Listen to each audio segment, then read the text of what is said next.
One of a Kind with Rob Van Dam is recorded in front of a live studio audience.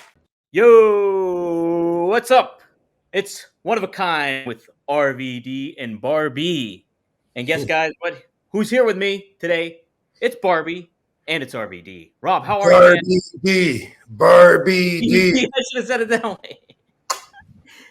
Yeah, Lovey's right here too. Lovey's here too, guy. Oh, man. Lovey is a sweetheart. Big time. Katie was saying how much of a travel companion she is. And that's a fact, too, because I saw it with you guys WrestleMania weekend. But we're live here today. It's a Friday, TGIF to everybody. We're live on OneTrueSportTV.com and on Rob Van Dam's YouTube channel. 1,000 videos on Rob's YouTube, so be sure to check them all out.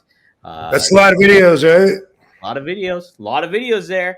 Videos had the page for a long time, so I guess it adds up. It does add up, that's for sure. And we got a good amount of folks in the super chat or in the chat right now. We got Triple E, we got Mr. Marijuana, who's a One True Sport member and big RVD fan, huge RVD fan. We got SJ Good, we got Liam Evans, who's also a member. We got Greg Jacobson. Shout out to all you guys. So if you guys want to get a question in, be sure to use the super chat, and that'll immediately pop it up for us. We'll get to it when it's pertinent, but we'll definitely get to it. But Rob, we had quite the week earlier on. We had Cauliflower Alley in Las Vegas, and man, I love Las Vegas, man. It's it's a good city. I know what now. I really understand why you live there. Yeah, I love it. One of the things that's my favorites is that it's so easy to get around. Like the Cauliflower Alley Club was at the Plaza, which is downtown Las Vegas. I don't live anywhere near the area, but I could put it at, in ways it'll say like 14 minutes. It's crazy how quick you can get all the way across town here if you don't live in Henderson. A lot of people want to get out of this city.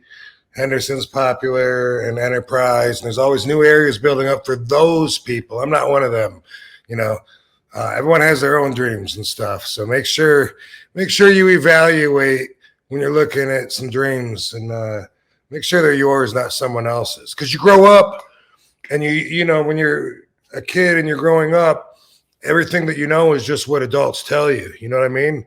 So like when you're on the highway, interstate, and you see that house, it looks like a cabin house way up on the mountain in the hills. There's no other houses around and stuff. Somebody in the car might be like, man, wouldn't that be awesome? That's a dream life. And then if you don't think about it, that ends up being one of your goals. You know what I mean? And then you might hate that. I would hate that. When I was a kid, I probably thought it sounded cool too. Like, wow, I wonder how many miles of property they own and no one can go in your yard. That's so cool. Dude, you might as well just live in solitary confinement. And for me, I like to be close by things. I can get anywhere, meetings. And of course, there's anything you want as far as like going out here in Vegas. Like whatever you could be leaving the house for, you can find it here. Yeah.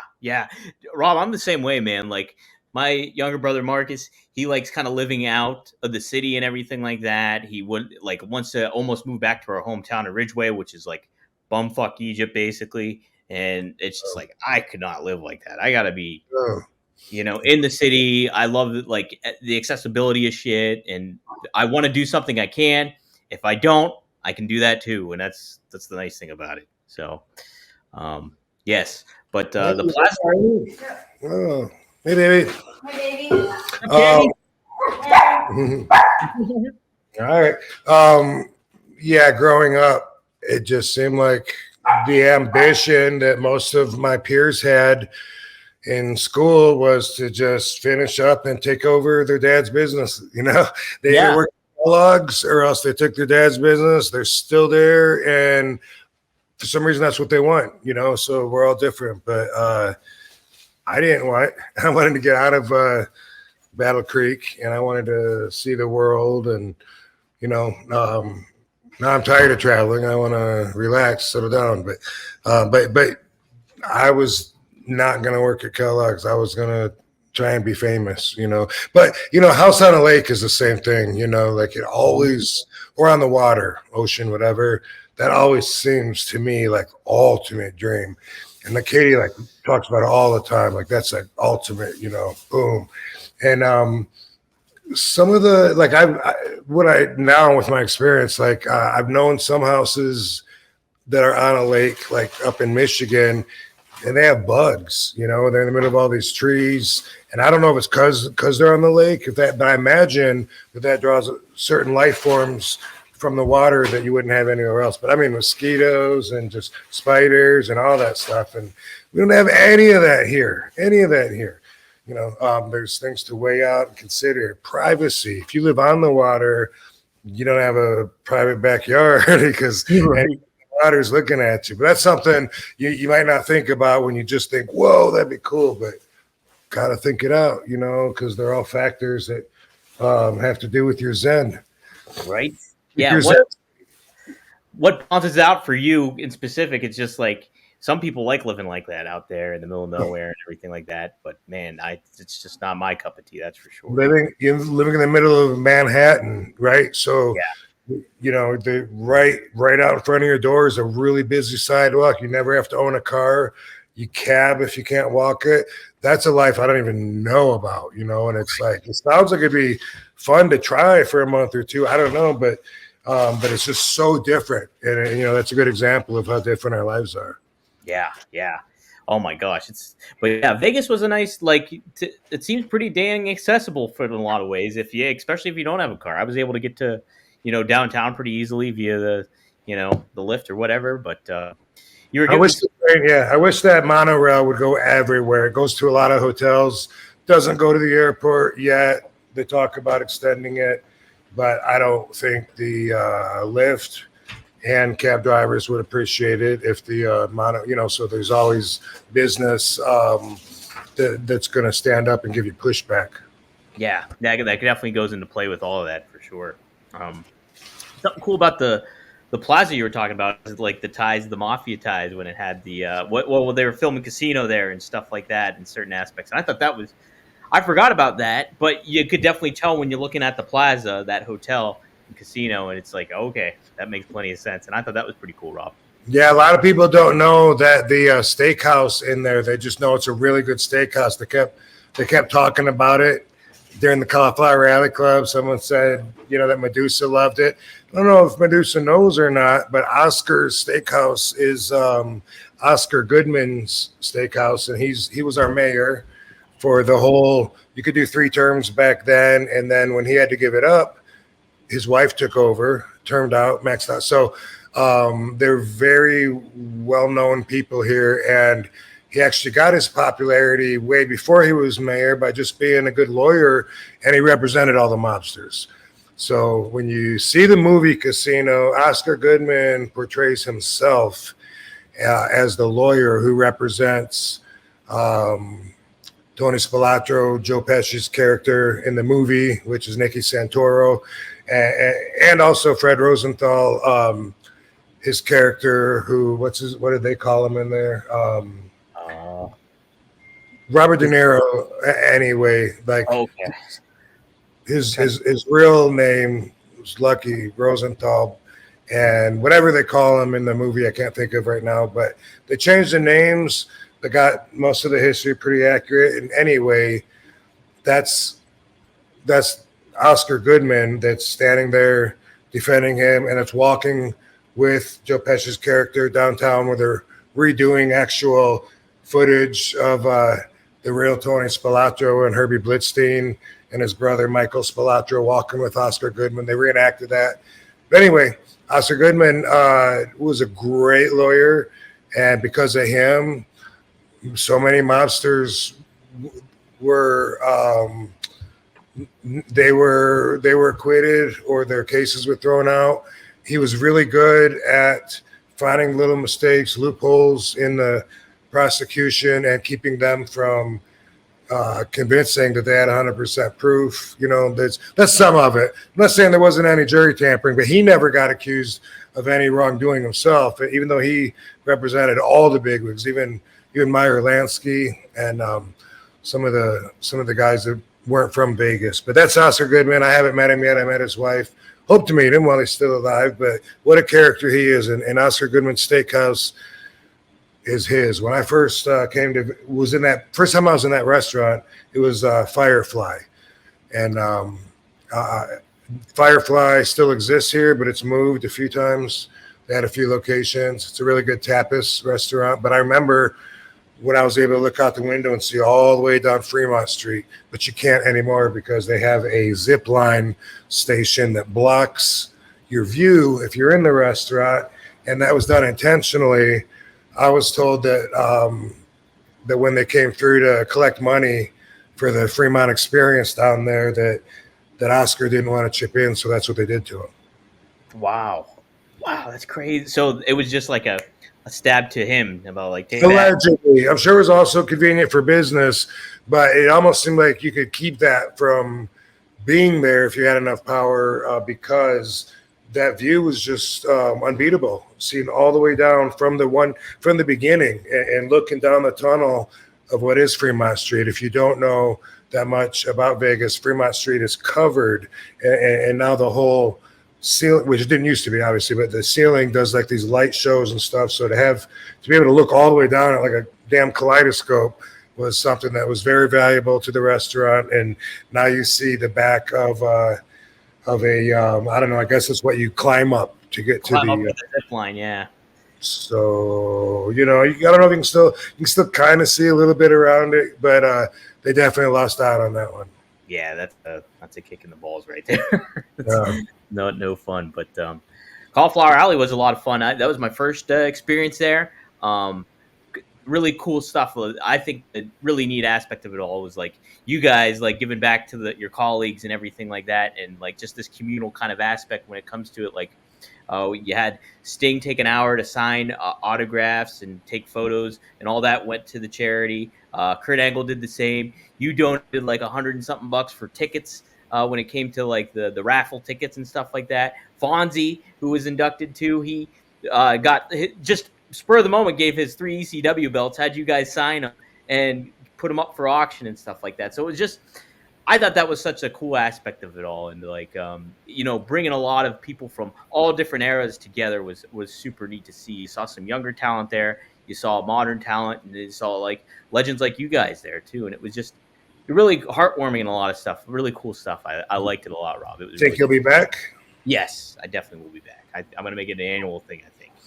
So yeah, it used to be more of a inside, like closed group.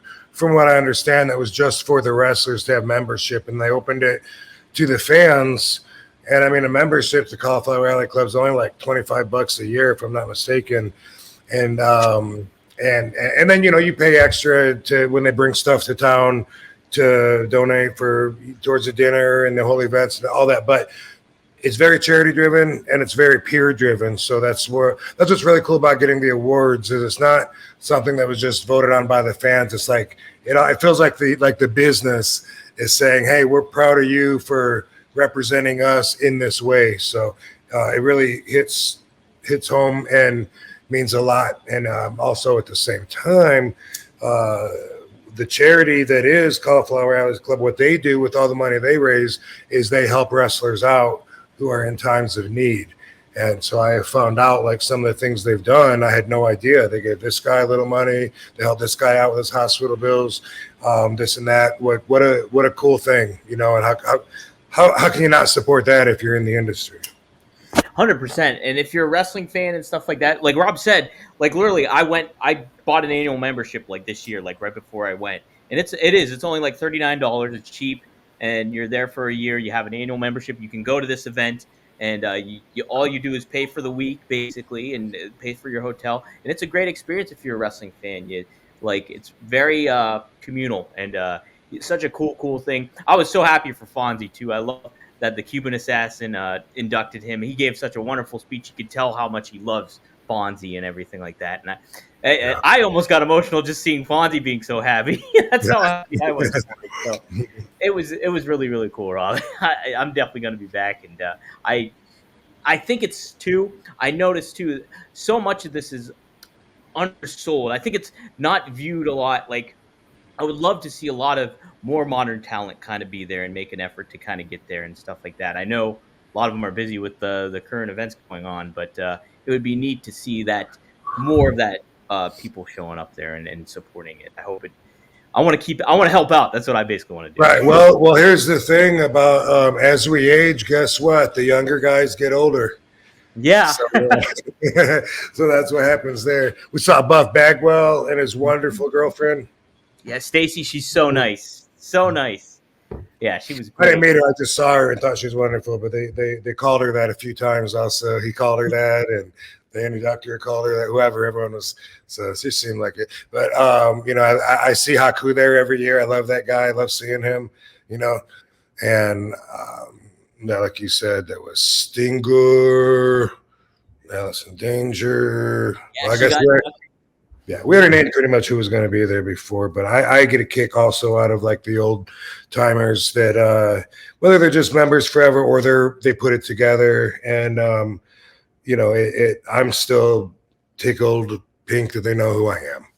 It was funny too because there were several times. It was okay. So the MCs of the show, guys, was Medusa, who's on the board, and then we also have Joe Browski, who's announcer for MLW, and he does a lot of local events in Pittsburgh here. But he's pretty well renowned now. And then they also had Jimmy Hart was it another MC there too, and yeah. Oh, Jimmy's such a nice dude. Like really all about helping out people and just very, very positive. Very positive. So, and Brian Blair is the CEO. Super nice guy as well. Super nice guy.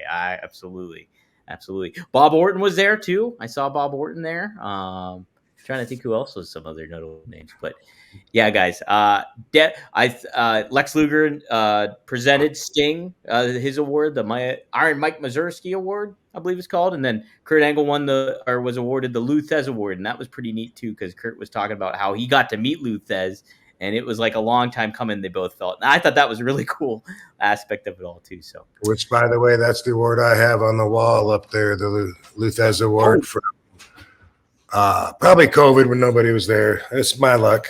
Dang it! I think it was like 2 years ago. Like where is it? Right there. Is it up above there? I see it. Yep, I see it right there. Hold on, let's see zoom in. There it was. Oh, no, I got it. You're good. Yeah, that's all you get. That's all you get, guys. You don't win the award. Rob won the award. Hey, guys, what do you think is the number one most valuable thing in pro wrestling? From a storyline perspective, have to be world titles, right? That's what the whole purpose of pro wrestling is. Winning those championships, being the world champion, everything like that. But you peel back the curtain, there's a little bit more to it. Making money, obviously, is number one. TV time is number one. And, hey, getting that creativity over is pretty valuable, too. All those combined really define what makes pro wrestling great. But what is the number two most valuable thing in life? I would say time. Time is valuable. I spend a lot of time up in the noggin. I think a lot of us do. And you know what? One thing I don't have to worry about is worrying how I smell. And that's because we at One of a Kind with RVD have Mando. Mando is such a great deodorant. And they have different products that you can do too, that you can go to and check out. This is the Mount Fuji 72-hour strength, and boy, does it work. And you know what? The thing I really like about it too, I actually went out yesterday and applied it, and it's not overpowering. You have certain deodorants, you have certain sprays, you have other things that really kind of, knock somebody out. You walk into a club and you're like, holy crap, somebody's got to lighten up on the deodorant, on the cologne, everything like that. But Mando is very undertoned and has a great smell. The Mount Fuji is the one I have. And I also have the body wash, but they also have deodorant wipes, and they also have a cream that you can do too. So you can go to shopmando.com and use promo code RVD to get $5 off, like a 5-star frog splash, $5 off, which is like 40% off your complete order. So get that free shipping. Go to shopmando.com, use promo code RVD. Smell great. You ever see Kevin Kline on A Fish Called Wanda? That's what he used to do. You'll be doing that too when you use Mando. So go to shopmando.com, use promo code RVD, get $5 off your first order. All right, guys, smell good. What's up, guys? Just wanted to take a little pause to talk to you about Viia. Now, Viia is such a cool kind of sponsor to have, especially for RVD podcast, because it's got all the kind of relaxing or focus stuff that you kind of need when it comes to like giving you a little bit of boost of energy, or hey, a little bit of time to chill out and take it easy. Viia comes in different kind of gummies and stuff like that. My personal favorite right now is the Flow State. The Flow State is very good. It's got lion's mane in there, which I've been a big proponent of recently, and it's just CBD and really, really good stuff. It kind of gets me right in the zone too, whether I'm doing the podcast or whether I'm doing some other extra work when it comes to the pro wrestling business. So covering the news and what have you. So very much like Viia. It's such a cool packaging. There's so many different ones that they have in here. I'm looking at my box right now. They got High Love, Cloud 9, Dreams, Revive, Elevate, and Zen in it. It kind of tailors to what you are kind of looking for when it comes to like, hey, this is something I kind of want to get into and take a look and see what it does for me. And so far, I'm very pleased with the results. And yeah, my go-to though right now, the Flow State, baby. So give it a try. Use promo code RVD and check out Viia. It's a great product.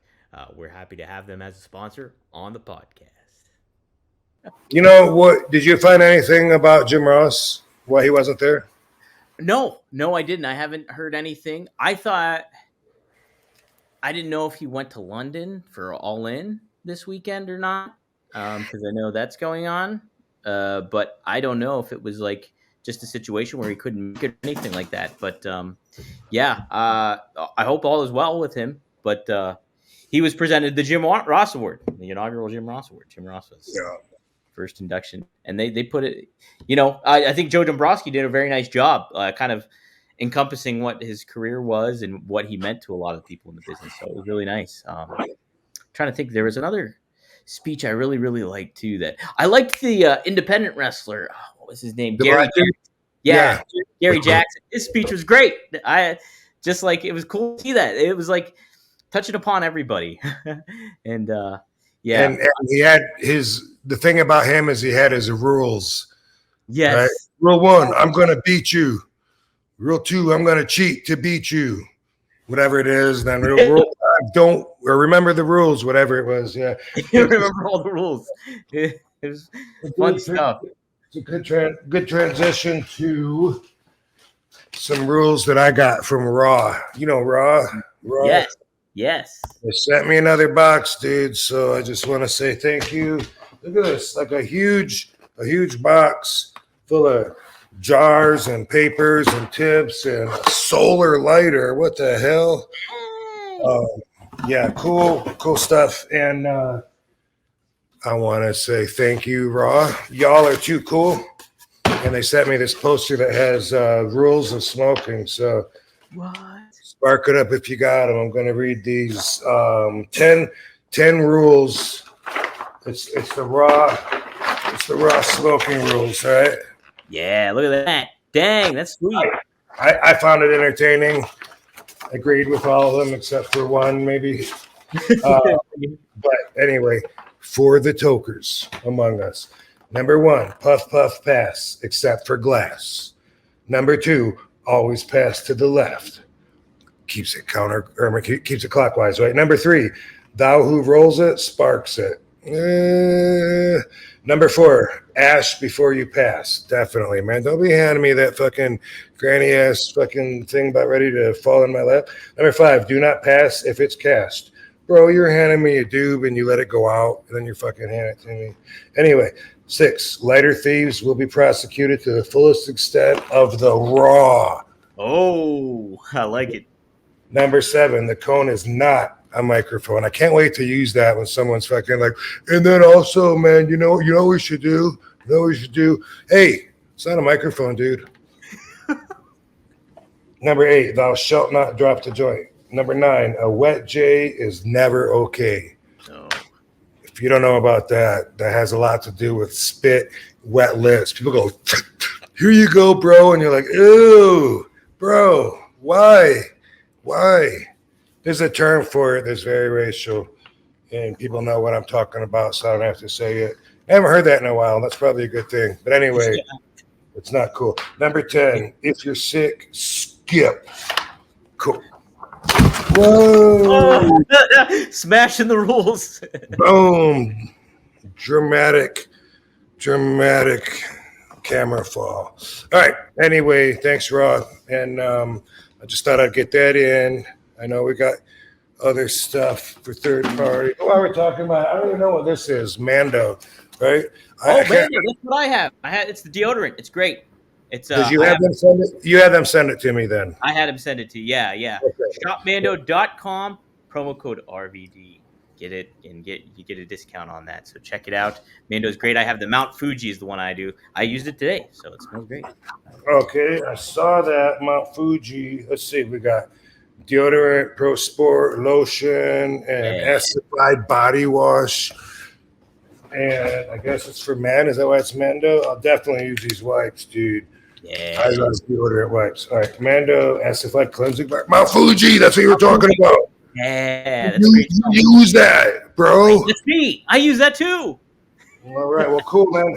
Appreciate it, Mando. Want to let them know that I got it and I opened it, and I am so far enjoying it. It hasn't even been opened yet.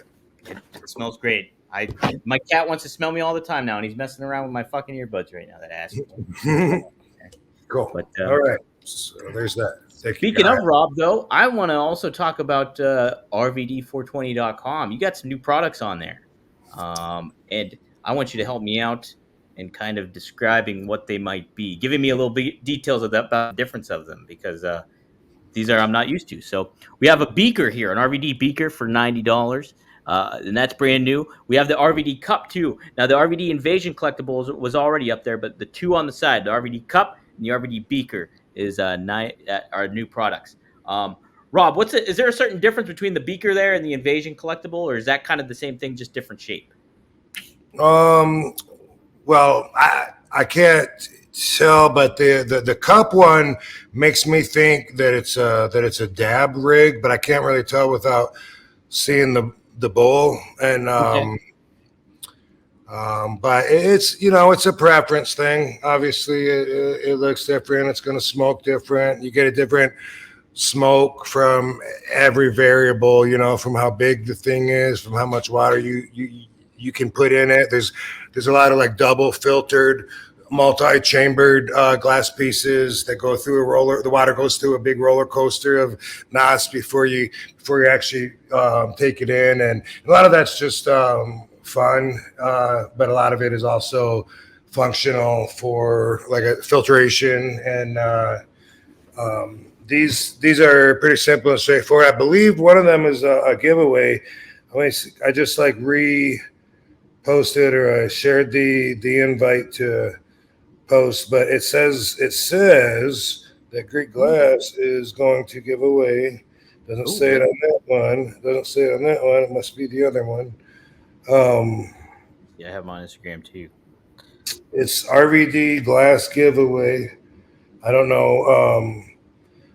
It says enter your chance to win an official RVD beaker plus 50% off your next purchase at Greek Glass. Dang. Like the notes, tag a friend, share your story. So that's on my Instagram story right now. If you go there, you should be able to find it. Heck yeah. All right. Yeah, there's some good ones here. There's also, look at this, the RVD sake bottle, and that's a $30. We have RVD pup scallop attachment, and then we have a Swiss tube too. What's the Swiss tube about there, Rob? Is that just a different way too? I mean, I can't tell. I think like if you can change the bowl out a lot of times, then that's all that makes the difference between a water bong and a dabber. But you can't just put like a metal. See the bowl, they call it a nail, but to do dabs, it's metal, and you got to torch it and get it like really, really, several hundred degrees hot. And a lot of just normal water bongs, you can't just take the bowl out and replace it because of the size of the stem and the tube that you put that down. And so, without actually having these in front of me. I'm not real sure, but that one looks, like it's cool the way that's decorated there, the Swiss tube. That's probably mostly just for looks and fun, watching the water work its way around. And one might argue when the water goes through more movement like that it actually filters better by dropping off more of any undesirables that it may pick up. Now, the Puffco scallop attachment next to it. The Puffco is a very popular dabber that's I have like 5 of them, and but I break them a lot of times. I break the glass. So maybe this is to put it looks like you put it actually like right inside of it instead of what they have. But the Puffco is cool. You set the temperature. You don't have the big torch or anything. When I first saw it, I fell in love with it because it's so simple, convenient, a small little thing. And you just keep hitting it and hitting it because you put wax in it and it holds it. But you got to keep it clean. But this thing looks really cool. I'm going to check into it because it looks like you can maybe replace the Puffco, maybe the whole loading the loading piece will come out and maybe replace it with this, which looks like it holds like way more water than the Puffco. Maybe I can get a Puffco and we can compare, but yeah, that looks pretty cool. And even the sake bottle looks like it would hold dabs. But it's got the glass bowl, not the metal bowl. You got to to put the wax in and heat it up to, 500, 600, 700 degrees, which is what they do. Then it's got to be metal, but it's got to have the right thing to fit on, and then boom, you're set. You heat that up, and it's the function is like very much the same. I'll have to get more familiar with my products. Actually, they said, hey, can you accept these collaboration requests? Repost them or whatever. I'm like, sure. And I looked at them, and I haven't seen these. I don't have them. I only have like the original 3 myself. They haven't sent these to me yet, so. I'm not going to be the expert on it. And I'm not an expert on glass overall. It's really cool, but it's, I'm a doobie guy with my personal use overall. So because of that, I'm not normally talking about glass unless I'm breaking it. Oh, plus you're breaking it like Steve Austin. Here's one more too. We got the RVD cup. I already showed that one, so we already got the detail. So there you go, guys. Go to rvd420.com. Support the guys at Greek Glass and party down like with RVD. So there you go. Really cool collectible. Pretty cool collectible. And real soon, maybe by next week, I happen to know we'll be talking about another wrestler that we're collaborating with. Ooh. And so I have some glass pieces with one of your other favorite guys, and I'm not gonna say who it is, but just you guys like this, bro. Ooh, okay, all right. Little hint there, little hint maybe. This episode is sponsored by BlueChew. Let's talk about sex, guys. Remember the days when you were always ready to go? Now you can increase your performance and get the extra confidence in bed. Listen up, BlueChew.com. BlueChew is a unique online service that delivers the same active ingredients as Viagra, Cialis, and Levitra, but in chewable tablets and at a fraction of the cost. You can take them anytime, day or night, so you can plan ahead or be ready whenever an opportunity arises. The process is simple. Sign up at BlueChew.com, consult with one of their licensed medical providers, and once you're approved, you receive prescription within days. The best part, it's all done online, so no visits to the doctor's office, no awkward conversations, and no waiting in the line at the pharmacy. BlueChew tablets are made in the USA and prepared and shipped direct to your door in a discreet package. They always say first impressions are important. What about lasting impressions? BlueChew wants to help you have better sex. Discover your options at BlueChew.com. Chew it and do it. And we've got a special deal for our listeners. Try BlueChew free when you use our promo code RVD at checkout. Just pay $5 shipping. That's BlueChew.com, promo code RVD to receive your first month free. Visit BlueChew for more details and important safety information. And we, RVD and I, thank BlueChew for sponsoring the podcast. So we got some super chats here. Let's take them. We got a good amount of super chats. Okay, here's an interesting one, Rob. Webby's World. Thanks for the $5. Do you play pickleball? Have you ever played pickleball, Rob? No, I think I got asked that one time before on here, and I didn't know what it was. I forgot what it is again.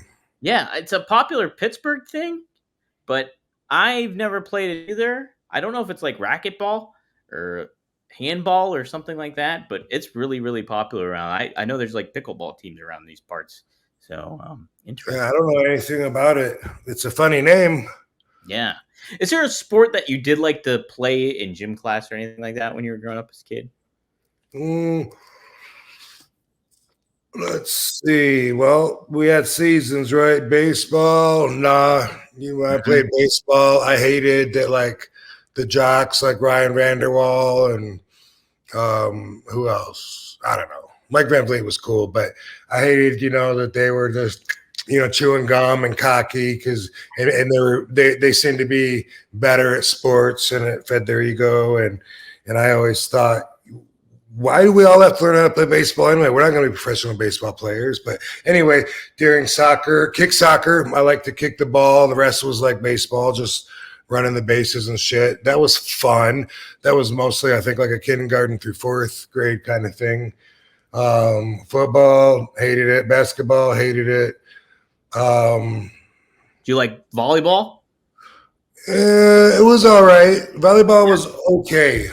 It was okay. It still kind of felt like forced participation in a way that, I don't know. I mean, the more I think about it now at this age, so much of school is that. You kind of force kids to learn a little bit about everything, smack them on their ass and see which direction they want to go to.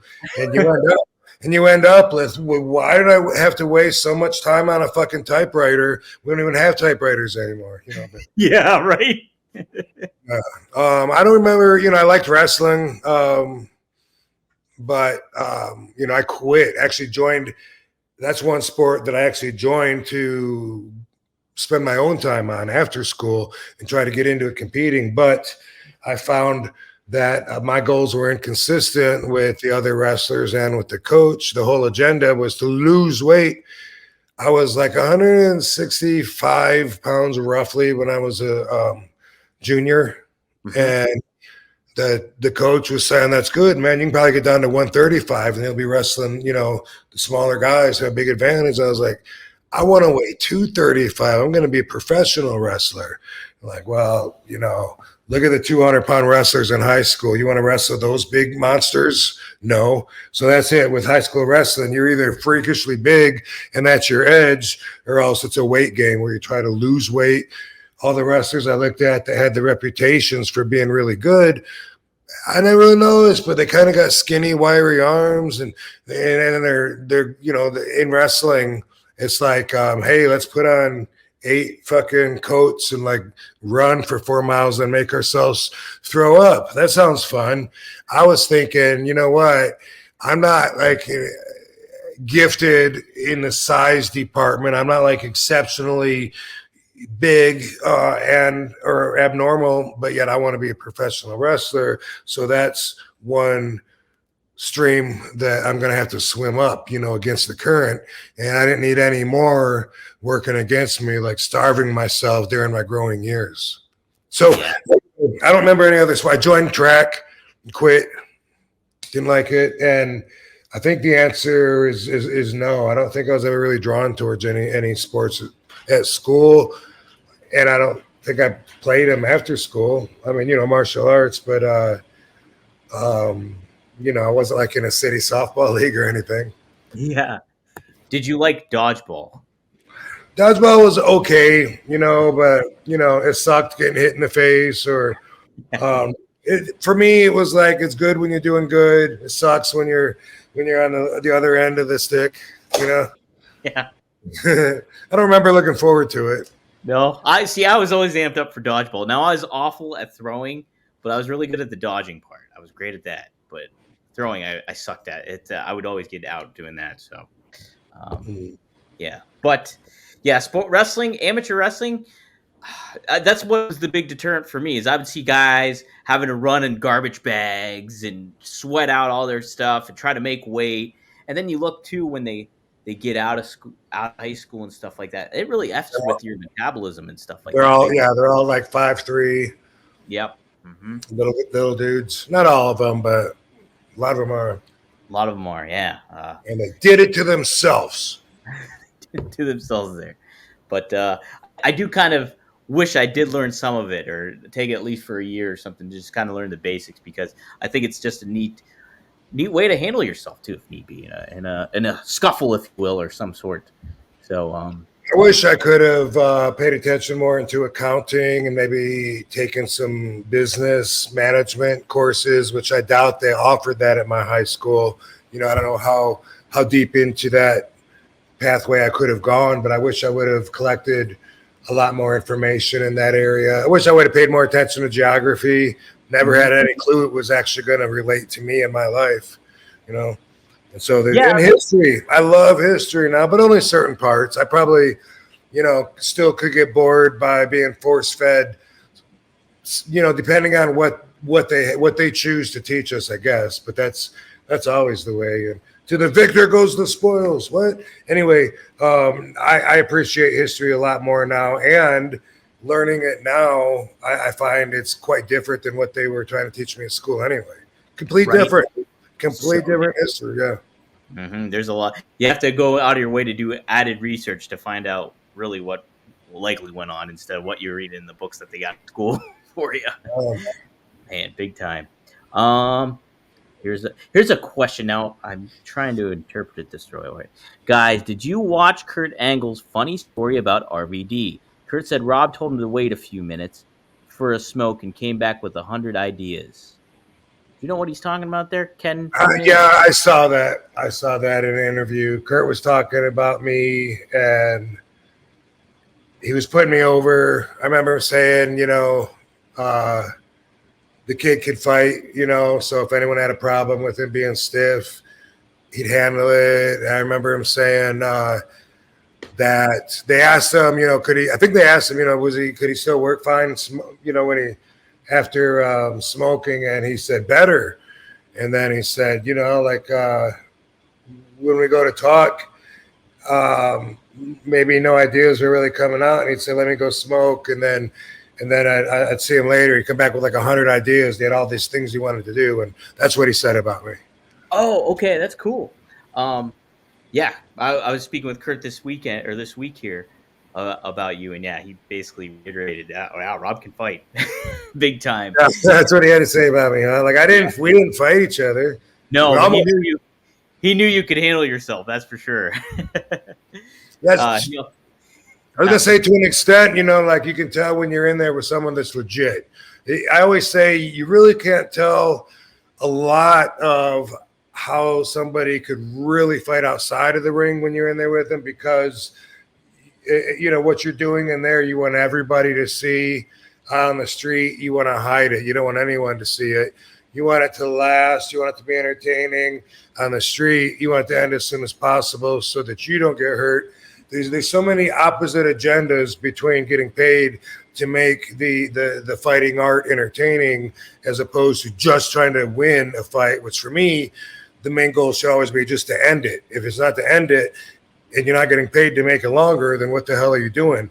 But so for a lot of times, it's like I'm doing a lot of pretty moves, a flip into jumping, spinning back kick, and a lot of that stuff, I wouldn't even think about, or it would be so far down the list of what I would use. But that's always, of course, circumstantial on your positioning, what you're in, all that. But when some of the guys are like really legit, it just feels different, like when you're in there with them and if you're doing catch can and you can tell, like how comfortable someone is, and that you can tell by the way they move.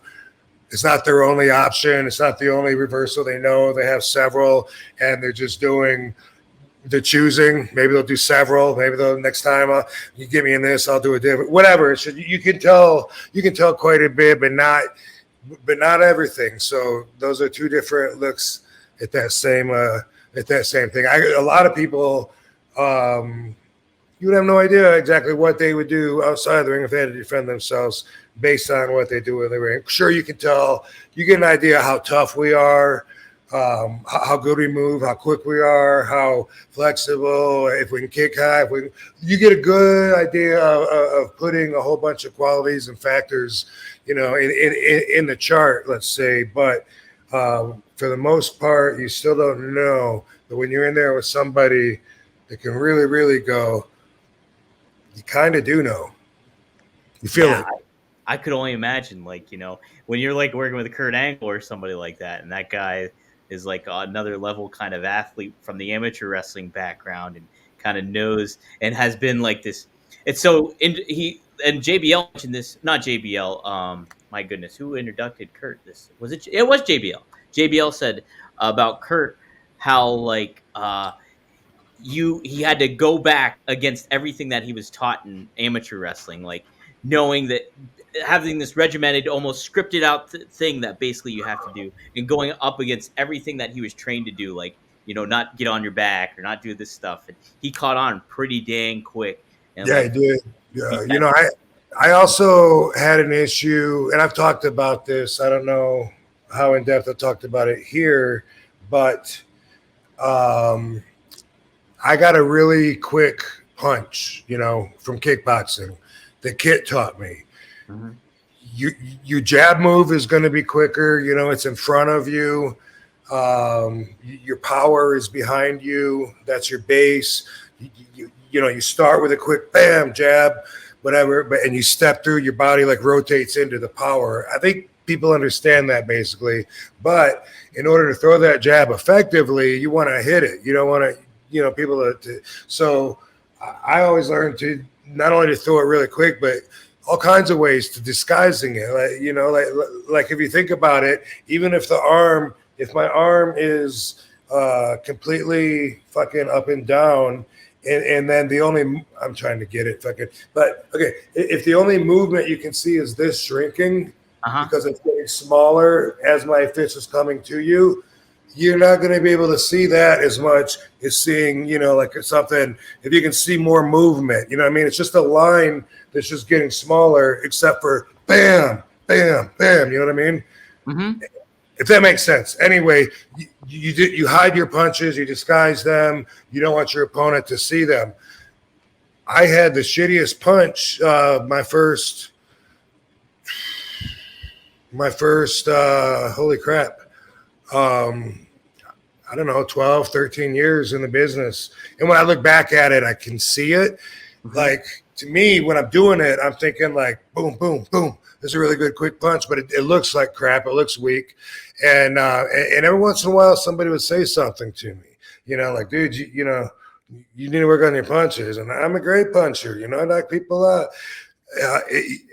I didn't understand, and I didn't know why anyone cared, because when I look at,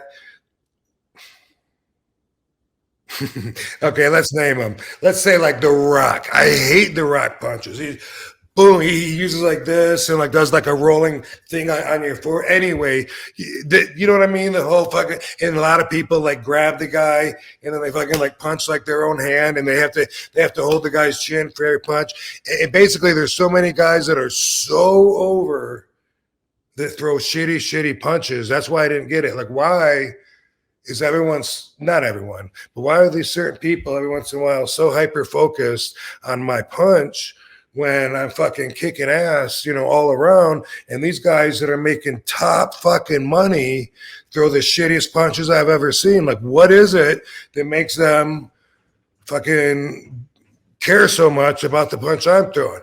And one time, Blackjack Lanza, so this is in WWE, probably 2002-ish, maybe one. Blackjack Lanza, he said, you know what? Because I'm gonna show you I'm gonna take you over here. I'm gonna show you teach you how to throw a punch the right way. I was like, all right. And we walked out into this. It was like a lobby area where the fans weren't, just where a couple of the backstage hallways intersected, and there was a little bit of room there. And Judge Dredd was there, who was another one of Sabu and Sheik's students from Adrian, Michigan. What up, Judge Dredd? Yeah, big 320-pound motherfucker. And Jack, started punching it at Well, at me, but also at Judge Dredd, and saying, "Here, boom, he's going to see what I did. Now you do it." And Judge Dredd standing there visiting, and then basically became like a punching dummy. But he poured this shit into my head, changed my punch, and ever since then, like when I see it, I throw the best damn punches. No one ever seems to say shit about it, but they don't say shit about any of my thing anymore. So that's what it was. I was so good in those people's eyes that I had that little thing that just didn't go with everything. It stood out because it was so weak, and the rest of everything was so right on. So that's the way I took it. Once I learned that, I love my punches. I love Sabu's punches, and anytime that I watch, and there's been like one or two exceptions, like when I gave Rhino like an uppercut in the ribs, where I watched it, I'm like, oh, it doesn't look as good because in an uppercut or in a hook, you're using your shoulder a lot, and that it isn't as much action. For wrestling, you need a lot of action. You might even need to start way back here, like in the movies. I got taught reach back like you're grabbing a bottle of beer. You're a bartender and you're reaching back. Grab a bottle of beer. Bam! When you punch him, and that was like an exercise that we had to do. We punched towels, all this shit with the Action Movie Making Weekend Seminar. Thank you, Keith Vitale. Thank you, Steven Spielberg, and Joe Hess, and Michael DePasquale. I learned a lot then, and that helped me with wrestling. And then when Blackjack Lanza, took the time and said, hey, by the time you walk out of this little meeting here, you're going to be, how to punch. Like what they taught me was able to come into play and make sense in the wrestling world. And ever since then, like the fact that people don't compliment the punch, my ego could say, do they not realize like I got the best, because I punch them basically, but anyway, the fact that they don't say anything is like, well, that's good too, because it definitely used to be a hole in the fucking Titanic. And now that we got it passed, I'm just a big fucking ship. Yo, Rob, we're going to take a quick time out just to say that this week's episode of One of a Kind with RVD is presented by Get Blitzed. Get Blitzed Lit Aid Nano-Infused THC Syrup is a premium cannabis-infused syrup formulated with nanotechnology for fast-acting effects. And that advanced nanotechnology formulation allows for quicker onset and enhanced potency compared to regular THC syrup. It's Delta 9 and legal in all 50 states, every single one. And you have several syrups to choose from Blue Raz to key lime pie to pina colada to tiger's blood to cherry to grape. Just head to get-blitz.com, use promo code RVD, and get 15% off your whole order. Could be a bottle, could be a bundle, your choice. But yes, head to get-blitz.com, use promo code RVD, and it is by Mickey Ray Sinatra and Courtney. Take a look. Head to get-blitz.com, promo code RVD, get 15% off. It's one of a kind, baby. That's funny you say that though, Rob, because seriously, so I was a featured background in Creed, the one of the Rocky movies, and it was in Westchester in a soundstage studio, and like I was literally like 6 feet away from Stallone for like 6 days, and I was like a ringside photographer. But so Michael B. Jordan, who was Adonis Creed, was in the ring with the other boxer, Tony, but he was a British guy and he was a legit real boxer, and they would literally fight around is what they would do to do the filming aspect of it all. And like I remember Stallone being like, hold on a second. He stops everything. He goes in there and he's showing them how to punch for the camera. And like you could definitely see such a difference of how Stallone's doing it in comparison to how Michael B. Jordan or Tony, I wish I knew his last name, but and how he was doing it. And it like really made such a difference. You could be like, okay, yeah, Stallone definitely knows how to work the camera with that kind of stuff. And was it Tony the Tiger, Tony Jaa, or no, not Tony Jaa, Tony Guerrero, British dude. Yeah, he was a tough tough dude. Oh man, that's gonna kill me if I can't figure. I'll have to look it up. But Yeah, totally. Yeah, total different agendas, and it's funny because in the art of fighting, the surprise is the strongest element you can have. yeah. And with making it entertaining, there's some telegraphing involved because you want to make sure everybody sees it. It looks more powerful, like it's got more behind it, and overall, it's just more visually pleasing. Well, Rob, you definitely made me refine how I jab now a little bit more. I'm going to keep that focus in my. Does that make sense to you? That makes funny. Absolutely, it does. Like quicker, and plus it's less of a visual. Like it's less telegraphed. Hiding them punches. That's interesting. Oh, that's great. I'm gonna try that tomorrow. I already told you to relax because you said you wanted to hit the bag harder and you were tightening up and fucking keeping yourself from tightening up. And that helped a lot too. Like kind of focus and loosen up. And then I'm trying to be more mindful of like faster. You want to hit it faster, maybe harder and faster, probably. But I know you want to do it faster. And I was saying you were slowing yourself down by being tensed up, right? Right, absolutely. Because still my jab is really slow. Like still, and I would like to kind of speed that up a little. We gotta help you. Yeah, that'll definitely help me, I think. So thank you. So Seth chimes in with the fighting. What up, Seth? Our music man, Seth. He does music. So what you're saying is don't toss someone a chair in a street fight and expect them to catch it and hold it in front of their face. Now, I said a couple weeks ago that instinctively that's what you would, if somebody throws something at you, you would try to catch it, I think. So maybe, now if you're a studied fighter and you've watched your opponent and you've seen him throw the chair at 2 or 3 people, and every time they catch it, he kicks it, you might be more ready for it. It's okay. If he throws it at me, I'm not going to catch it, Yeah, I'm going to move. You're going to duck it or something. Yeah. But I always say, if you don't catch it, I'm just going to kick you in the face anyway. At least you get like a shield. But I do feel, honestly, like deep inside, when I talk about where wrestling has gone now, where it comes across less competitive and more of guys working together to get these moves that could never come off without them working together. I feel like, in a not so proud way, that I kind of helped bridge that gap, because I feel like people can always, and I'm surprised they don't. Surprised people they don't always come back to, yeah, but dude, you threw a chair and the guy would catch it, because I get that. I get that side of the argument, and you've already heard what we both say to that.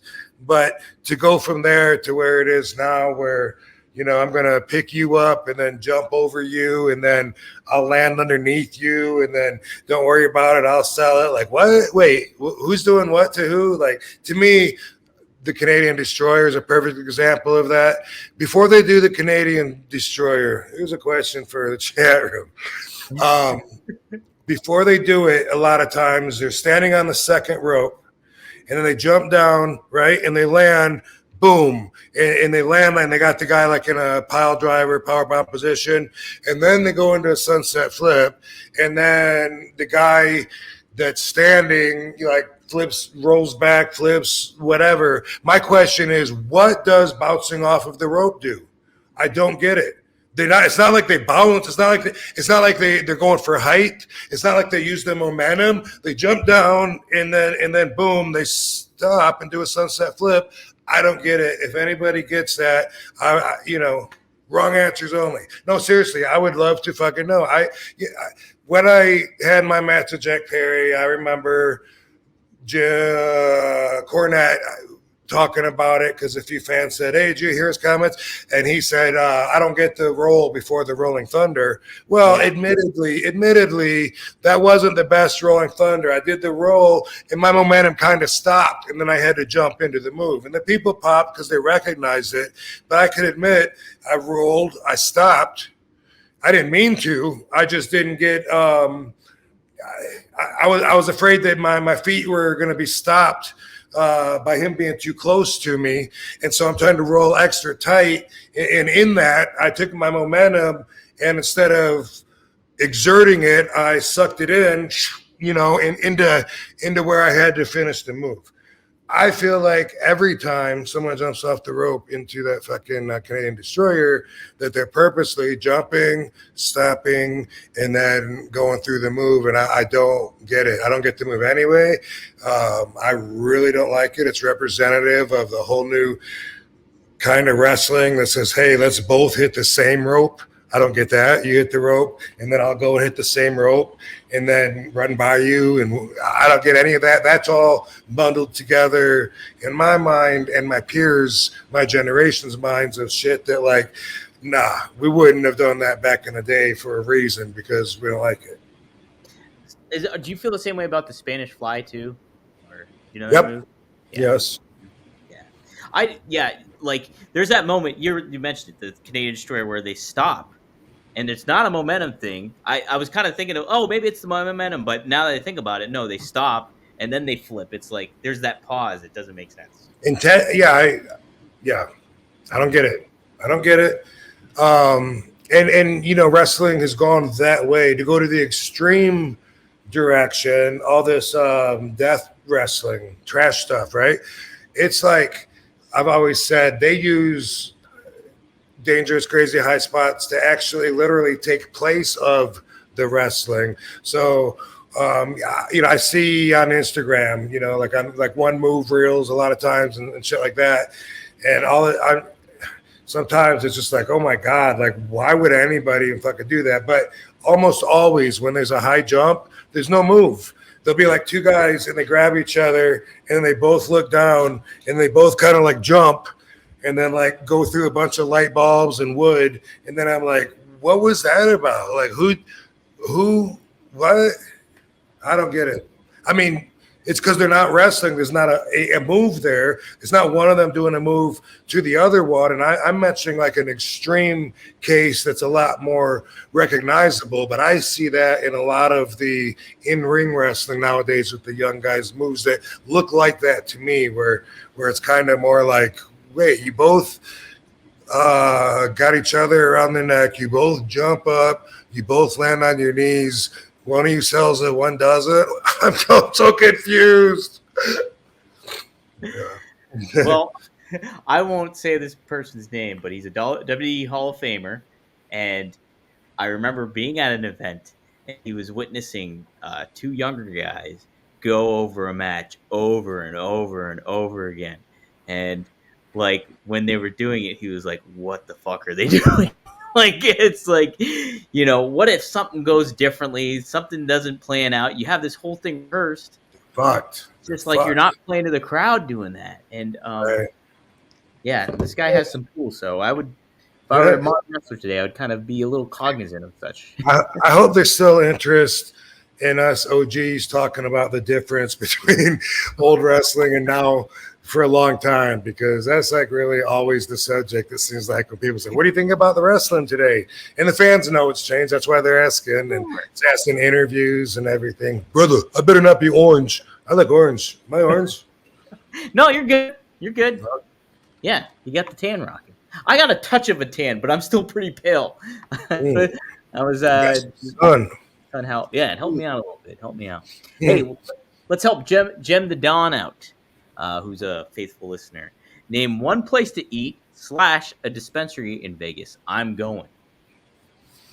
Place to eat and a dispensary. I have a place to eat, but let's hear. Yeah, well, you know, Planet 13 is like the biggest dispensary. So just for the novelty of going to a place like that, I would recommend you check out Planet 13 because it's huge and it'll be cool to tell all your friends like, oh my God, there was this big section where they had the bud and they had like a whole t-shirt store and they had a restaurant. And that's what I'm going to say too, is go ahead and eat there too, you know, because they also have a smoking lounge. I don't know if it's open yet. There's been a lot of talk for months and months about the laws and how they're going to change and allow some places to open lounges where you can smoke in the same place you buy it. You can in Nuwu, but they're on Indian property, also in North Las Vegas. And so I don't know currently, you know, someone told me that there's some in the city, and I don't know. But either way, Planet 13 is really cool, and it's an experience. So go there. And is there anywhere else I would send you to eat? Oscar's Steakhouse, maybe. There you go. Yeah, yeah. I will say I don't know dispensaries, but I will say a place I really like to eat in Vegas, if you like Italian, is Batista's. It's like right off the strip. I think it's like a parallel to the strip, but it's like a block off of it, and it's on the the side that Paris is on and stuff like that. So Batista's, and it's not spelled like Dave Batista. It's spelled like Battista. So check it out. It's awesome. Great Italian food there. The place I think has been there like for a long time, right? Doesn't it have a like historical some shit like Sinatra eating there, I think, and stuff like that. But it's by the link, right? Yes, by the link, which I was at this weekend. I went and saw the disco show. That's what I'll recommend to you too, if you like dancing. Gem the Dawn is the disco show. It's a complete immersive experience where you go on the dance floor and there's dancers around you. It was a fucking. Out there dancing? Were you dancing? I was out there dancing. Yes, I was. What you were doing, Dom? Huh? So show us a little bit of what you were doing. Oh my god! Oh no! All right, here we go. I pulled back the camera a little. Oh my god! I can't believe it. There we go. Somebody give him a beat. There we go. Seth, give him a beat. Whoa, dude! I see the girls flocking. Oh yeah, they were all around me. Whoa, they can't help it. They can't help it. Dude. How about were you there for when the Rock's mom was playing the luau stuff? And JBL yeah, I was in the back of the room when I saw that, but I know JBL and someone was it Kurt? They were doing it. Kurt did it too. He's like, I would only do it for the Rock's mom. That's the only reason I did it. Man, yeah, we were talking to her like in the back of the room, and then I was thinking like, I know her. Who is she? And I couldn't remember. And then afterwards, I was like, oh, I should have said hi. Kind of said hi, but I was more like, so what if I'm in your way? Go around me. Something like that. Get around me. Voodoo Vic asks a good question. Hey, he's got your RVD hat. Buy the RVD hat. You can see it right above Rob there. Scan that QR code. Go to onetruesport.com or scan that QR code and buy the hat. But Voodoo Vic asks, do you sign your own figure collection, Rob? Do you sign your figures that you have out on your wall, do you? No, I know. No, I probably should. Maybe so. Like if I fucking get hit by a bus, Katie can eBay it. Maybe. There you go. Good. I'm just imagining you like standing in front of all your figures, like signing each one. I have one magazine. My magazine covers that I have are in frames in my gym, and I have one that is signed because I was signing it for a fan, and I was like, damn, I have never seen this. This is cool because I think it's because it's a fighting magazine. So that's extra cool because, it's not just a wrestling magazine, but a martial arts magazine that had me on the cover. And I was like, what? I don't remember even seeing this one. And I have that hanging up with my autograph on it. That would be I think as a wrestler too, like besides we talked about this a couple weeks ago, being in a video game or having your own wrestling figure, being on the cover of a magazine is pretty awesome. I would think that has to be a pretty rewarding feeling too. Yeah, I have so many, I have a big collection of them, and yeah, definitely that's something you look forward to. Yeah, you get a good vibe when you see that. Yeah, no doubt about it. Maddie makes an interesting comment here. He says RVD NXT TNA 2025 run would be epic. RVD versus Cody, he says again too. We talked about you versus Cody before, but I think have you seen any of the new NXT, Rob, and how it's kind of laid out and everything like that? I have not. Okay, so the environment there is very more intimate. It's a dub and the Performance Center still, but they changed, I think, the venue. It's called the Capitol Wrestling Center, but it's kind of like this very excited fan base that's there and everything like that. And you being a part of that would be super cool to see you in NXT and working with a lot of that younger talent that's down there too, that has it. And I mean, they would learn a lot. And heck yeah, I think you would be neat. You'd be a neat implementation in there, I would say, Rob. So something pretty cool there. Oh wait, look at this. Rob fan drunk being disrespectful again at CAC. Being drunk, that's Cauliflower Rally Club. Being drunk and loud during awards ceremony, especially during the memoriam. I don't remember. William did not approve of RVD's behavior. The Cauliflower William, who are you, sir? Do not approve of Rob. Rob, you got Joe Bernabrowski shouted you out twice, and you were in the back each time you did, and you were doing the RVD thing. Yeah, what's he talking about? I caught my name. Yeah. Yeah, right. Hey, you mentioned me.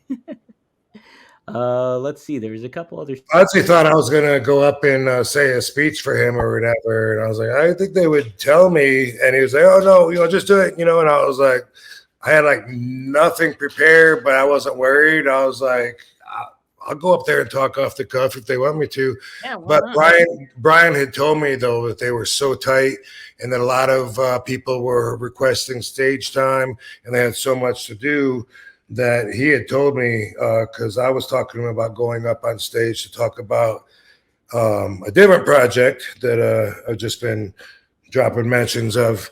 And anyway, that's what I was told. He's like so busy. So I was like, I don't think Fonzie, they're going to just say, hey, does anybody want to come up and talk? You know what I mean? So it was, but actually Fonzie didn't go very long either. I could have used some of his time up because I wanted him to keep going and going. He don't know how much people love him and respect him and why he got that award, and how long he's been putting his energy towards the wrestling business. And, like, it was like a really cool moment. And he was kind of just like, I don't know what to say. Like boom, boom, boom. And it seemed like it was done. And I'm not saying he did a bad job. I'm just saying, man, people could have really used more and he could have spent more time. And I know that he's got some stories to share and some lessons he's learned and just a lot of adventures that he could talk about. Dude, so when they were even showing the video of him, the crowd was really excited for him. Like they were already clapping, they were already cheering for him. Like you could tell everybody loved Fonzie. And even during, I think, JBL's introductory speech for Kurt, he was saying, Fonzie, I just love that you love the business so much that you didn't know what to say up here. It was true. Like, man, you can tell how appreciated Fonzie is, and I think that in part kind of got me a little emotional too, because you can see how much he's loving the business. Did anything make you cry? Did anything bring a tear to your eye? I got really close actually when Cuban Assassin was talking about him, because you could tell how much he loved him. And I'm even kind of getting emotional thinking about it right now, but it's just like really cool to see that kinship, and then them being friends since they were like 12 and 14 years old. I thought it was really cool. It was really cool. So I was so happy for Fonzie, and it was so nice of him to just donate those belts. Like, Fonzie's just a generous dude, and I've only known him for like, for a few months or whatever it's been since we started the podcast, and it's just, you can very grateful dude too. He's very grateful, and it shows in everything he says. He's always like amazed at how much love he gets from the fans and how people still want to see him, and he's as busy now as he's been, since probably the days of full time on the road. And he's just like always telling me how excited he is, and he's not someone that needs to rest either. Fonzie needs to go. Yeah, you can tell he's all over. He goes all over the place. He goes to Cleveland a lot for the AIW, I think it's called. Does the Florida wrestling too? And there's Barbie again. No, I'll tell you who gave a really good speech too was Bubba Ray Dudley. Like his speech was really great stuff too, and really covered a lot of great ground, and you can tell how passionate he is and how thankful, how appreciative he was. Because Devon, I thought his speech was great. He mentioned how he thinks that they were the greatest tag team of his era, and Bubba credited a lot of the teams that they worked with for helping them out and kind of putting them in that position to win all those titles and making them good. And I thought it was just really well said and stuff. I thought he did a great job. So it sounds like Devon kind of went more with character-driven thoughts on the business, and Bubba was a little more from the heart, because you have to. I always got to bring this up, but wrestling is all about egos. It's every single promo is, I'm the best. No one's gonna beat me. I'm gonna win. Put your money on me. Everyone every single one of them. And man, a while ago for me, I kind of got tired of it. And for myself, I always wanted to not be that, and they always wanted me to be more conformed to what they knew as the wrestling program. You know, like, come on, RVD, you look like you don't care. You know, get angry, and you're gonna kill this guy. Convince us we're gonna miss out if we don't buy tickets to watch you get your hands on him on Friday night. Grrr, get mad, you know, and I'm just like, man. But you know, every single person, and it's not even just that, it's even just in real life, even like people that are, I always say this, anger makes everybody feel indestructible. What? I know you ain't talking to me. Oh no, you ain't gonna I'll knock you the fuck out. Everyone is so certain of what their outcome is gonna be when they're angry. They're just positive, like, oh no, he is not, I will beat his ass. Even people that have never been in a fight before ever, they get extremely fucking sure of themselves, and a lot of it's anger. So wrestling is like portraying that attitude, you know, in drama, in a more entertaining fashion. And it's always about, you know, that's right. You know, you should put my name first. You know, I'm the headliner. I'm the one everyone comes to see. And I mean, that's what I do too. I'm the whole effing show, you know, even though it is a shoot with me. But everybody is just, I'm the best, I'm the best, I'm the best, I'm the best. Except maybe Orange Cassidy. Maybe. Right? Yeah. That's what makes it different, maybe. And I, you know, he's when I don't care. I mean, I feel like he took a piece of me and took it and then really went with it. And I like that part of him that's different. Like, why is everyone so? One thing that I love watching is karma videos in MMA. I love how when they go to do the face off, you know, like at the I don't know if that's part of the weigh-in or whatever, but they do the face-off, right, to get the picture. And there's one of them, I love it when they feel like being such assholes, like they got to put their, you know, put their actually fist in their face, or they push him, or sometimes way worse, I see him jump up and knee him in the face. I see him fight right there. But usually one of them is just like being such an asshole. No, I shouldn't say usually. On these videos, the guy that's just like being such an asshole, he's so sure of himself, he's so cocky, he's that he's making an ass out of himself.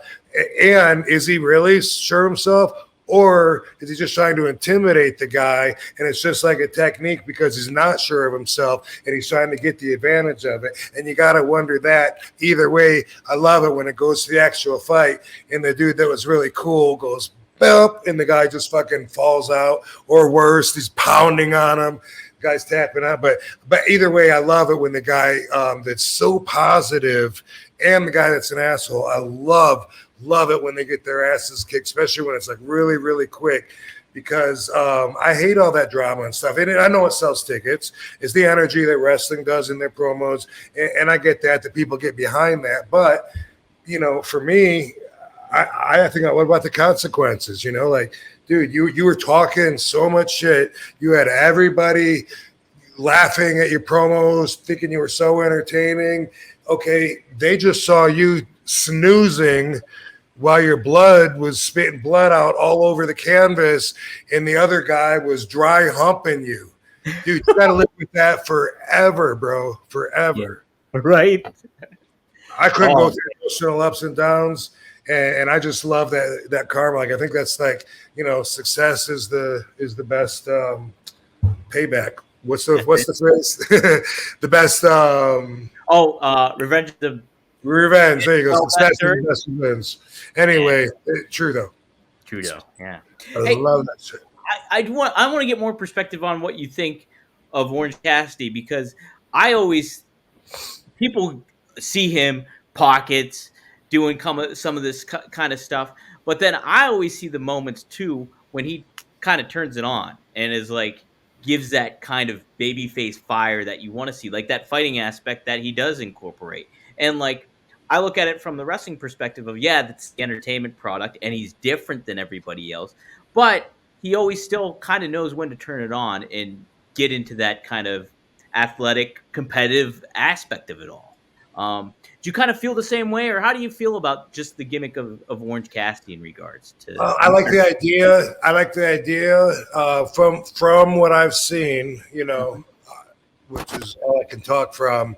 I have seen what I think is a bit much. I don't think that if he put his hands in his pockets that he's going to be able to have a 3-minute match with me where I can't get my hands on him and he's rolling, jumping all over and he's ducking and kicking and he's, like, I think, basically that's like saying, hey, you know what?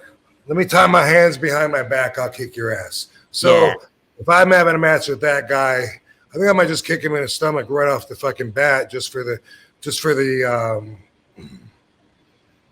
principle of it. You know what I mean? Mm-hmm. Yeah. He could do some cool stuff though. Like I like it when I see like, I don't know. I don't know what I've seen him do, but I've seen him do like some things and I'm like, whoa, that's really cool and creative. And if it's a little bit, if I see him, like maybe duck or fall back, nip up, and drop kick, and he's still got his hands in his pockets. Well, that's cool. And, that's believable. I just saw him do it. But just like a lot of things, I think, it can be a little like pushed past the point of credibility, which isn't healthy. Yeah, there's certainly a balance to it, I think, when it comes to that. And it's my opinion. Yeah. I think I think that's the right perspective, though, to be honest. It's just like, you want to find that balance of like, okay, what's entertaining and what isn't, but and what kind of works, what takes you out of the moment. And I like the character though. I like that he doesn't have to be all raged up and fucking be just like losing sleep over how he's going to get his hands on this person. And, I like that. Like I said, I feel like he took a part of me and went with it and made that like his whole character. Because I have a lot of that in me. Like, why do I have to be just like all these other guys? Why can't I be the guy that says, you know what? I like my odds. Yeah. That's the real me. Mm-hmm. You know what? I feel pretty comfortable in this situation. If I was a betting man and I'm not, I think I'd put my money on me, actually. Well, don't know really what's going to happen. Let's see, but I'm feeling pretty confident. You can't draw money with that. We need, girl, I'm going to rip your head off. Being the nonconformist I am, maybe that's why I think differently, but I've always thought there's got to be room for something else. Yeah. And you know what? Like you were just mentioning it too about like being in a fight or like even UFC stuff, you see the guys that talking all that smack and talking all that. And here, the guy that doesn't say much knocks you out and gets you out of there. And that can happen. Like, it's like, you don't need to have that intensity. I know you're trying to sell tickets, what have you. But hey, if this guy's playing it cool and then you see what he does in the ring later on, I think that's enough to sell tickets right there, So, well, who knows? I mean, that's probably subjective to the ticket buyer. More drama is always marketable, but for the people that really, the guy that really thinks that's projecting, ain't no way you ain't getting spanked when you go up against me. The guy that's really thinking that and trying to embarrass you, make a fool out of you and dominate you on the mic when you're not doing nothing. I love it when those guys eat shit, and they're humiliated. And it's like, I don't know how they get over that. I couldn't deal with that myself. I'd want to kill myself probably. So do you just type in like Karma MMA? What do you type in when you look at those videos? Sometimes, or it'll just come up on my feed. It'll say like, 20 times that arrogant fighters got put down or whatever. Shit like that pops up in my feed, Okay. I don't know exactly what it is, but yeah, if you look up Karma and the MMA, I'm almost positive it will show up. Yeah, okay. I'll have to do a little Googling. They do recover from it, though. They recover, and they might even do the exact same thing a second time. I can't imagine going through all of that emotionally. I mean, how do you feel like you have integrity? How do you still have a sense that your own self-worth has value when you've been seen talking so much shit and you had to eat your foot filled with dog shit. You had to eat shit in front of everybody. Got completely annihilated after talking so much crap. How do you come out of that and be like, well, it's part of the game? Maybe that's how you do it. Maybe that's it. Just be like that. Yeah. Maybe so. Let me see here. We got a couple more super chats. We'll close out with these two. Let's see. Seth just asks, is Fonzie the only ref ever with a catchphrase? Right down the middle, baby. Well, daddy, but yes. Is that catchphrase or a catchphrase? A catchphrase. No. Nope. Who else had one? You screwed Brett. That's it. Earl Hebner. Yes, sir. Yep, he had T-shirts with that. I screwed Brett, and that was his gimmick. The fans, of course, would cheer that every time he was in the ring after that, refereeing a match. Yeah. So that maybe those two are the only ones I can think of. Yeah, I don't know. I wasn't around when Tommy Young. I also got to add my friend Harry D. Up in Canada, in Hamilton, longtime friend and referee in the business, and a lot of people know him. What up, Harry D? Always taking care of me. Harry D has a shirt that says "Only refs." Only ref. I don't know if I call that a catchphrase, but that pops up into mind too. So I'm trying to think of like refs that sell shirts, like ref shirts with something on it. That's the only other one I can think of. Yeah. This is just nickname, but Charles Robinson had Little H. That's true. I don't know if that's not really a catchphrase though. Right. It's kind of more like personal, like that's what everyone called them. But definitely we'll put him in the honorable mentions. Honorable mentions. There we go. Like that, Rob. Couple more questions here. Hey, fellas, Foundation Radio. Rob, have you watched Get Gotti on Netflix? Still working on having TJ English on the podcast about his next book. Yes. Have you? What'd you think of that? Yes. I liked it. Yeah. Yeah, I liked it. I am glad to see some footage that we hadn't seen before, because most of the footage is just rehashed in all the documentaries, and you see some of it so many times, like the shot of Paul Castellano laying on the street with the car door open, like, how many hundreds of thousands of documentaries use that footage, and it's iconic, just like when Carmine Galante was shot at Marion Joe's. Yes, thank you, because I forgot that like a few months ago when I didn't know the name. But anyway, a fan had to tell me, and then I was like, I think it's Joe and Mary's, right? No, is it? Anyway, see, I remember when I'm wrong because I have self-resentment for that, and I think I punish myself inside my head. I'm like, you sound like a fucking asshole, like you know it all and you don't even fucking know shit. But anyway, iconic footage of Carmine Galante with the cigar in his mouth, and Get Gotti was good. Did I learn anything new? I don't remember.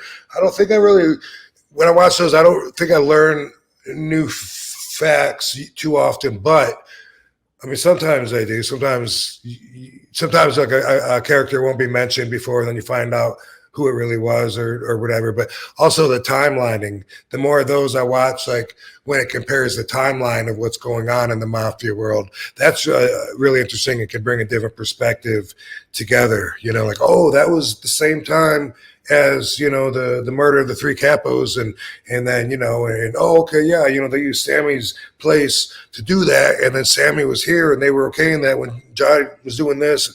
There's shit like that, but I liked it, and there was some footage that was not, played to death, and I'm pretty sure it was made by the same people that made that last one, City, what is it? Something City. Not City under Your City, is that sound right? Your City, yeah. I'm pretty sure because it flowed just like that one. I think the direction of photography and editing was done in the same way, if I remember right, because I saw this a little bit ago. But But yeah, I like it, and they got Gotti. They got him all right. They got him. I read the book from the lawyer also that that put him down, and I'm not going to try to think of his name right now, but that finally got the Teflon Don to be held accountable, and it had a lot to do with turning Sammy the Bull. So it was an interesting book. Yeah. Some weird things stand out, small things, like one thing in the book he said he called Tommy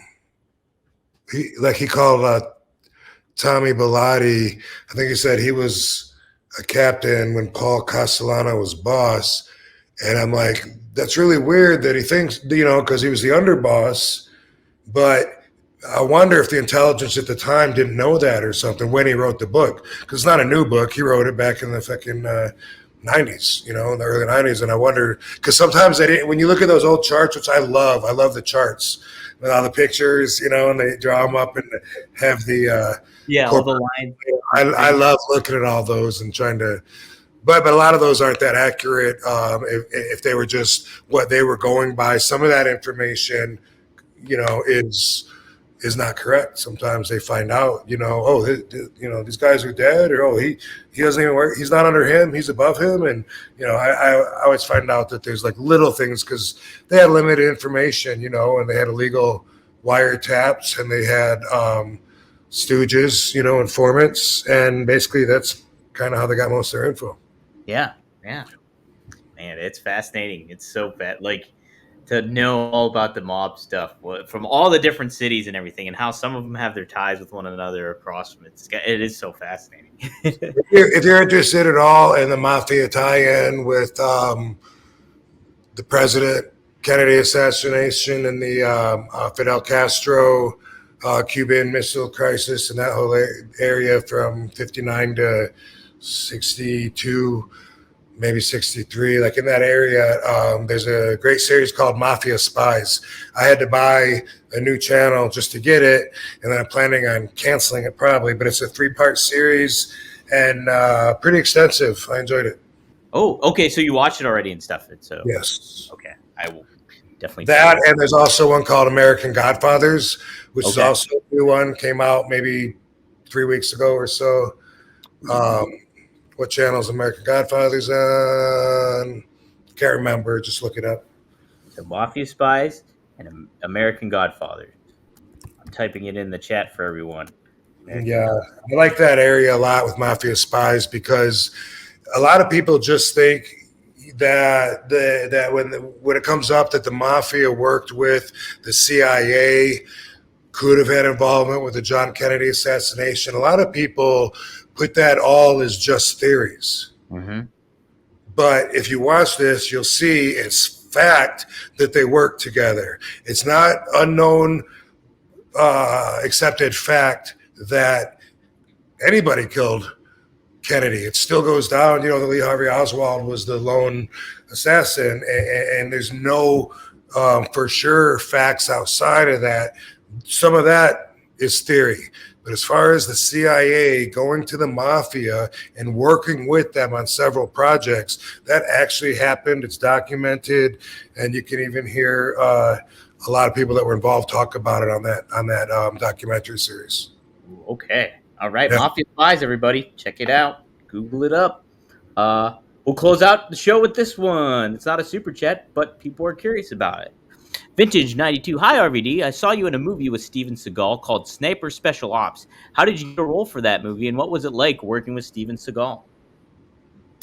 Okay, so I got the part because I was working with the production crew, the team. So when I did the three-headed shark attack movie, that was for Christopher Olin Ray. We became friends. I did several more movies for him, including A Second Chance, a Christmas Story movie. And what else did I do with him? Well, I did one recently that hasn't come out yet. and I can't get that one off my mind. Oh, Assault on V33, or I think it's called Assault on V33. You want to look that up for me, Dom? I'm always Get up. Yeah. The title got changed a few times, like while we were making it. It had like a working title, and I think it's Assault or Assault. I'll Google it right now. Here. Anyway, I've done several movies with Christopher Olin Ray. Got to know him and his dad real well. His dad, Fred Ray, is a very well-known director. He's done a bunch of work. He's kind of like damn, who's that character that Johnny Depp played that made movie black and white movies, lots of movies way back in the day? Ed Wood, I love that movie. Yes, I think maybe his dad is kind of like Ed Wood kind of movies. You know, he's not like him as a character. You know, I mean, the man Fred isn't like that, but he does a ton of those movies with the posters that he's done with the, you know, giant 50-foot woman or you know. Real zombies or whatever it is, just a bunch of sci-fi-ish, but he really worked with everybody. He's very well known. And Fred was the director that wanted me to be in the movie Sniper. How it was working with Steven Seagal. It was like working with you, except not being as connected, because I'm actually talking to you. Oh, so you didn't have any interaction with them, basically? Nothing. Nope. Yeah. Wow. Okay. Yeah, I hear mixed things about Steven Seagal, I guess, when it comes to Me too. Not that I know. So Assault on you can't knock his success. No, when I was growing up, and actually movies were the really hot thing, you know, at the theaters, and they were competing. It was Jean-Claude Van Damme and Steven Seagal. This is after Rocky, but Rocky goes all the way through, and nothing's after Rocky. He's still going. But then, you know, there was Mark Dacascos, and there was Tony Jaa, and Jeff Speakman, and all these guys are popping up, like, you know, going to be the next martial arts, you know, action star. And that was a really fun time for me, and inspired me. Yeah. There's some neat aspects. Yeah, we talked about Tony Jaa here. I love all the Jackie Chan movies and stuff back in the day. It was a blast. It's just like real good stuff. Assault on VA33, Rob, it was called. VA, I forgot the A. I knew I was close, but didn't have it exactly. VA. What is VA? Huh? VA? I don't know. Veteran Affairs? Could that be it? Veteran Affairs Hospital? Yeah, I guess so. Maybe. Or Virginia? I don't know. No, definitely has something to do with military and the Army vets. But I wouldn't have thought of the affairs. I'm trying to think, you know, I don't know, anonymous, no, action, what, I don't know, but academy. But yeah, I guess, did you get that from somewhere? Sounds familiar? You just made it up. IMDb. Cool. Yeah. So I'll remember that now. Thank you. Assault on VA 33. And you can rent it on Amazon right now for $4.59, HD version. So check it out, guys. Check it out. That'll do it, guys. Somebody did mention that how it was nice meeting you. Dustin mentioned it. Nice meeting you last weekend here in Edmonton. It was great to see you not just sign, but taking the time to chat and take photos with everybody. Class act. Rob does that all the time. I've seen him do it too. Although somebody down here in the chat room named William does not approve of RVD's social prowesses. Does not agree. Yeah. Does not approve of my social etiquette. Yeah, edit that. Make me sound smarter. Absolutely. All right, cool, man. Appreciate it. Let's see. Not going anywhere this weekend. And right? I don't know. I don't think so. We'll be back here next week. We'll be back here next week, guys. If you like what you're seeing, be sure to subscribe to Rob Van Dam's YouTube channel. 1,000 videos. Hit that new. I can't think of the term what it is, but that new hit it achievement. You hit it, And then go to rvdtv.com. You'll get new episodes every Monday at 4:20 p.m. Eastern Standard Time if you don't catch it live. And go to One True Sport, become a member. We're trying to really grow that and make things happen. We got Blue Meanie is now a part of OneTrueSport.com, the mind of the Meanie. It was just aired a little bit beforehand on here. And then we had a new show too, Creative Differences, with my degenerate brother Marcus and Andrew Hermes, who they debated about the Four Horsemen parody in WCW. So be sure to check that out. Trying to think what else. Oh, yes, scan those QR codes. We got new RVD merch up there. Not just those items you see up there, but we got more stuff. We got stuff with Sabu. We got stuff with Fonzie Daddy. Some great shirts with Fonzie and stuff. You can get the Fonzie hat. We got the Sheik, the original Sheik, or an original Sheik t-shirt. So check all that out. Yeah, go to OneTrueSport.com. Support that. And we thank you guys. Everybody, all the regulars coming in, all the newcomers coming in. Hey, William. And a special thanks to SG Good for feeding me this name. I was trying to think Robert De Niro's character in Casino, Lucky Frank Rosenthal. I was trying to think of his name, and SJ Good was good enough to put in Sam Rosenthal. Wrong, but you're halfway right, and you did remind me Sam Rothstein. So thank you for that. Also known as Ace, right? He was known as Ace. Yeah, Sam Ace Rothstein instead of Frank Lucky Rosenthal. Anyway, that's my shit. Watch the movie. Come out here, go on the casino tour, see where Frank Collada killed Erwin Lister. See the house. Dude, see you next week. Thanks, Van Dam fam. See you guys next week. Yep. See you next time here on One Kind with RVD. Be healthy. Be healthy. One of a Kind with Rob Van Dam is recorded in front of a live studio audience.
One of a Kind with Rob Van Dam is recorded in front of a live studio audience.